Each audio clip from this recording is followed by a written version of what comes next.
Hello, today I am going with ionization energy. Ionization energy की बात करने जा रहे हैं। इसमें क्या होता है कि कोई एटम लेते हैं, आइसोलेटेड गैसेस एटम।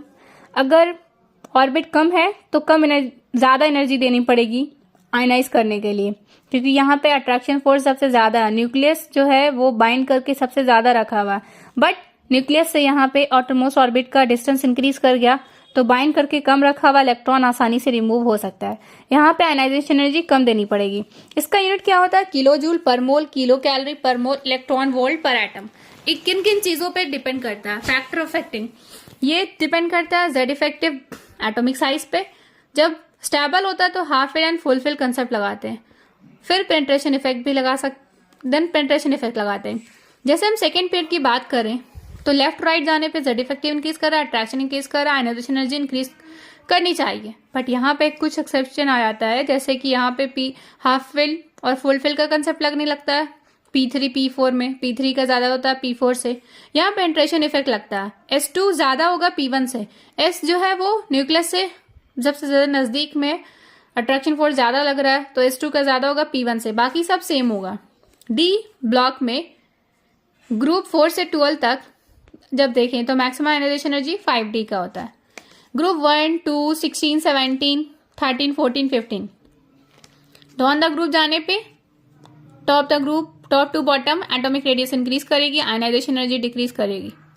क्यों?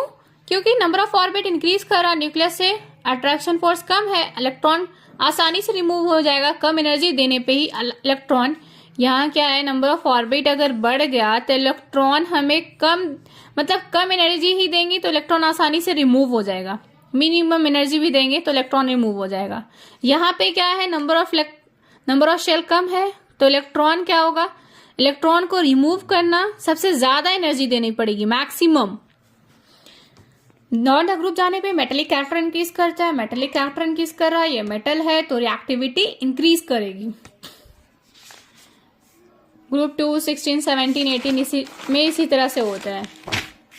अब हम ग्रुप 13, 14 एंड 15 की बात कर रहे हैं। 13, 14, 15 में क्या होता है कि लेंथेनाइट कॉन्ट्रैक्शन लगता है। लेंथेनाइट कॉन्ट्रैक्शन की वजह से क्या होता है, ये पुअर शील्डिंग इफेक्ट की वजह से क्या होता है, टेल्यूरियम का ज्यादा होगा इंडियम के कंपेरेबल में।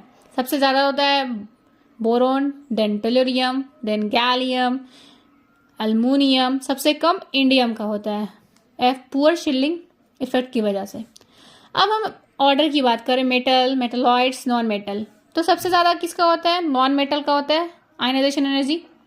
फिर मतलब उसको सबसे ज्यादा देनी पड़ती है, फिर मेटलॉइड का, फिर मेटल का, क्योंकि मेटल की कैरेक्टर क्या होती है, इलेक्ट्रॉन को लूज करने के लिए। और नॉन मेटल की कैरेक्टरिस्टिक क्या होती है कि इलेक्ट्रॉन को गेन करने की प्रॉपर्टी होती है। अब यहाँ पे जैसे क्वेश्चन देख लें, बोरॉन है, फ्लोरीन है, फॉस्फोरस है, सल्फर है। फ्लोरीन जो हो जाएगा सल्फर 16, 15, 9।